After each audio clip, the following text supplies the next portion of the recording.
আজকে হলো চৈত্র মাসের সংক্রান্তি। আর আমাদের বাড়িতে হয় ঘরদেবী আর কায়াকলিকে ভাত দিই আমরা, মানে এটা পুজো না ঠিক, ওরকমই ধূপ দ্বীপ জ্বালিয়ে ওইটা পুজোর মতনই হয়, কিন্তু কোনো কিছু মানে ঘর ঠাত পাতা হয় না। তো আমি স্নান টান করে দেখলে সকালবেলা পুজো টুজো দিয়ে নিয়েছে, তা মেয়েকেও একটা নতুন জামা পরে নিয়েছে, এবার বাবার সাথে নিচে গেছে।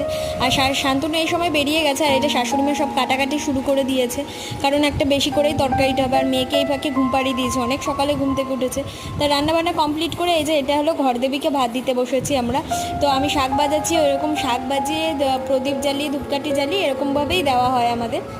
আর ওই যে আরতি করছে, মানে এরকমভাবেই ঘরদেবীকে উৎসর্গ করে দেওয়া হয়। তারপর আবার দেওয়া হবে কায়াকলি। কায়াকলি বলতে কাককে বোঝায়। তো ওই যে কাকের জন্য এখানে দেওয়া হচ্ছে।